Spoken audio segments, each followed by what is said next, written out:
All right, guys, something a little different today that I want to talk about something that's sort of been on my mind, I feel, for the last couple of years, where I have followed the 40K lore. And I know there has been a lot of stuff going on in the news about 40K lore, and I just want to talk a little bit about um, the thing that 40K lore I think is really cool, but rather than sort of feeling that you are tied down to the official narrative, why not work to create your own 40K lore, your own headcanon?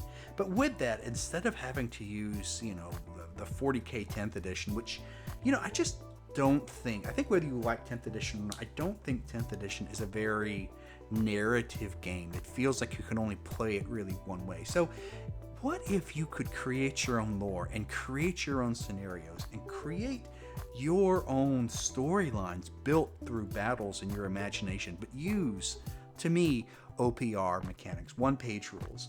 Now, I know that one-page rules does have their own lore that they are creating, and it's fine. I don't, I think the lore for one-page rules is fine, but my passion has always been, no matter whether I've liked the 40K current game system or not, I've always just loved the 40K lore. So for me, merging the two, playing in the 40K universe of my own headcanon, but using one-page rules is something that I consider to be the best of both worlds. So let's just get into that and about what are some of the things you can do. Hey, real quick, just do all the YouTube stuff, like, subscribe, and comment. Let me know what you think. So I want to ask you something. So do you like the current 40K lore?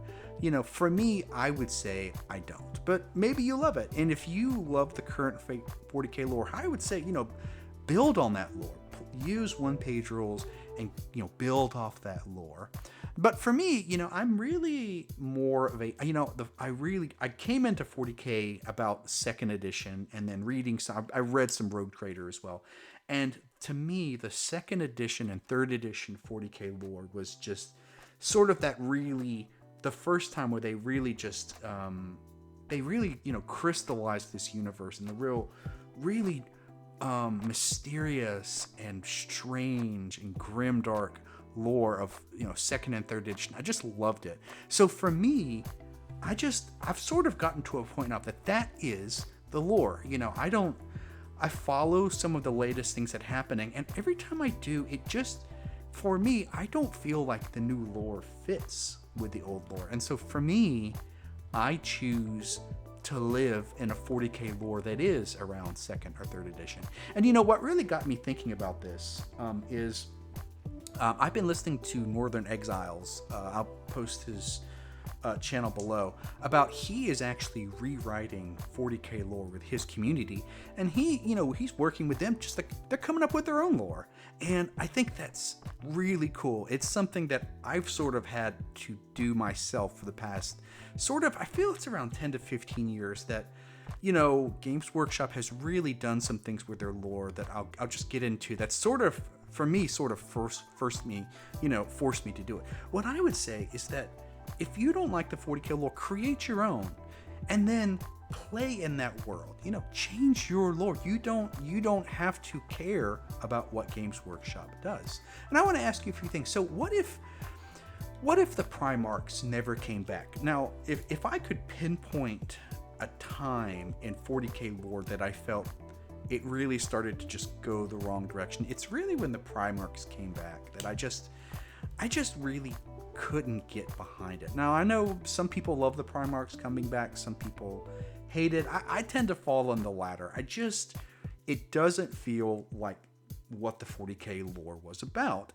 So in my lore, my headcanon lore, the Primarchs aren't back, and we're still back in those days when the Primarchs were just this mystery and this thing that that's been lost to history, But going to just listening to Northern Exile, what if in your lore, what if the Emperor reawakens and it, and starts this new age? What would that be like? Could you create a storyline with new heroes that works to rebuild the empire from the Emperor? So that is a really interesting idea. For me as well, I have to ask, what if Cadia was not destroyed?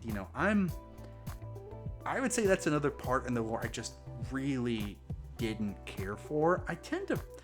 I found recently that, when I read the lore back in those early days, it wasn't so Space Marine focused. And I feel in the lore these days, I feel that Space Marines in their Loyalist and Traitor Chaos Legions are sort of just constantly put in the forefront, and the way they get around it is by, just destroying other factions. I really thought that Cadia should not have been destroyed, and so for me, in my head lore, Cadia wasn't destroyed.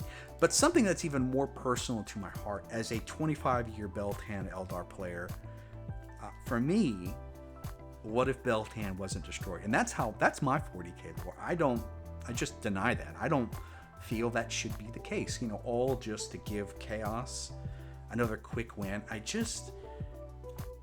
For me, I just don't want to believe it. How about this one? That what if the Tyranids are not this universe-ending threat? I think this was a really bad idea, and they put this in second edition lore, how the Tyranids were basically the first tendrils of this massive attack, and I think they really wrote themselves into a hole in a corner. And for me, there's never been room for any other Xenos faction to just do anything. What are they on, like the 4th Tyrannic War?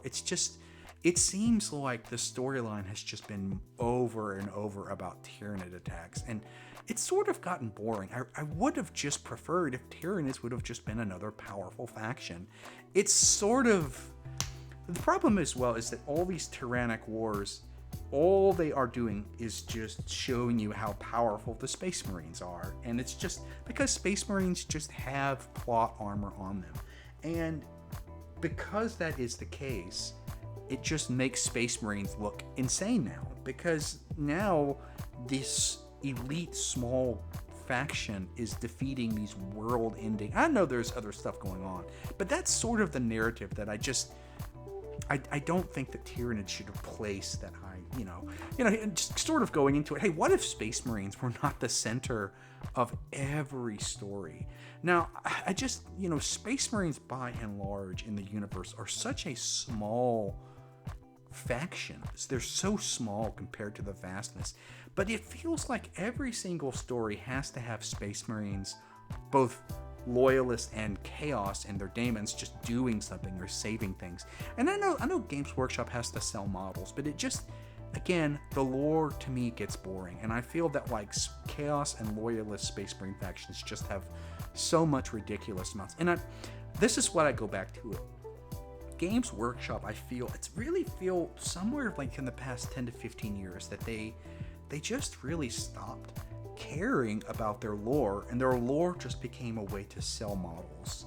And I don't think it was like that early on in those early Rogue Trader 2nd, 3rd edition days, But, what if 40k lore could be created by your imagination, and not only that, by your battles?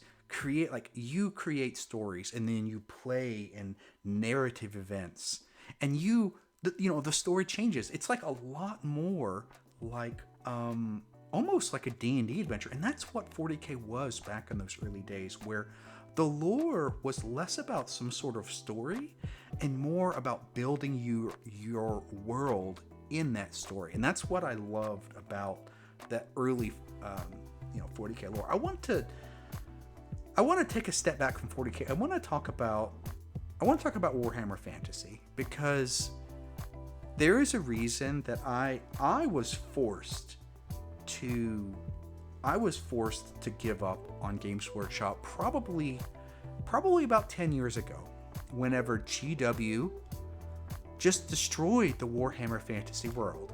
They destroyed it. This world that they had built, this world that was so great. It was just such an interesting world. And to me, what's frustrating is not only did they destroy it, but it was really some of the things they did was just spiteful. And to me, when you really dig into the reasons, and there's been research, there's basically been interviews talking about it, how this really just came almost from laziness. They did not have to destroy the Warhammer Fantasy world. They could have just retired the system. If they wanted to create Age of Sigmar, they could have done it. But the fact, almost spitefully, that they destroyed this world, it was at this point that I always say this, I became an end times denier. And what do I say now? I say, what if the end times never happened? What if the end times ended with the world just staying, the bad guys were pushed off? Because I just chose that. I chose to not believe that Malekith was actually the Phoenix King or whatever, and that high elves and dark elves started. I mean, it's just those and other things. There was just such I feel almost a spitefulness in what they did. So what I said 10 years ago, I said, the end times never happened for me. I developed my own canon lore. And for me, and for a lot of people I know who love Warhammer Fantasy world, they live in that world too. And that's something that I would tell you as a Warhammer Fantasy refugee. Become a 40k lore denier. Just like I'm an end times denier, just become that. Just say, Games Workshop, you don't control the lore anymore. And the lore is now in my hands. And what I would say is, especially with 3.4, we're going to talk about one-page rules, that 3.4, forge your own narrative with your friends. One of the really good things, there has never been a better time. 3.4 one-page rules, they've come out with so many new scenarios. Like the biggest change they've made in 3.4 is they've added so many narrative tools. We have these boarding actions. They have castle sieges. Now, castle sieges are technically Age of Fantasy, but use them for, take castle sieges, tweak the rules, and make them about a futuristic siege. They have heroic feats. They have new deployments. They have tons of scenarios. One of the great things that 3.4 has really done in one-page rules is they've given you just tons of narrative ways of playing this game. And what I say, forge your own narrative. Create your own lore and then bring it to your friends and break battles out, And maybe in your battles, when the orcs fought the Imperial Guard, maybe the orcs won the Battle of Armageddon. Maybe Cadia wasn't destroyed in your lore. Maybe it was not only your imagination, but also your tactics in battle. You and your friends, through battles and imagination, you get to forge your own narrative. And I say this because rather than complaining, I'd say stop worrying about what Games Workshop does. Take Grimdark Future and create what you want. And to me, this is the thing I want to really just say. You have the tools now through one-page rules and the scenarios and even the custom army. I'm a big proponent of custom army builders. I create armies not just for competitive play, but also for armies that I just love playing. I'm working on actually a Knights, a Grey Knights old Daemon Hunters Codex that had the Imperial agents next to it. I'm creating an army because I love that old Daemon Hunter Codex. So that's what I am playing. Create what you want and enjoy it. And I think this is actually a lot more of what old school 40k was about. I really think back in those older days, the lore specifically mentioned that there were so many things that were unknown, so many things that, even with chapters in Space Marines, one of the great things about the lore is that the universe was so mysterious. You could create your own lore. You could create your own, because the lore was meant to be malleable. It was meant to be flexible. I feel right now the lore in 40k has just become so established that I think, forget about that, Go back to those mysterious days of the 40k lore. Go and find an old 2nd or 3rd edition codex, read, and then build your own lore. So I say, hey, what do you think? Maybe post in the comment. Tell me, what do you want? What is your 40k headcanon? If you could imagine a 40k headcanon, what would it be to you? Hey, I would love to hear your ideas.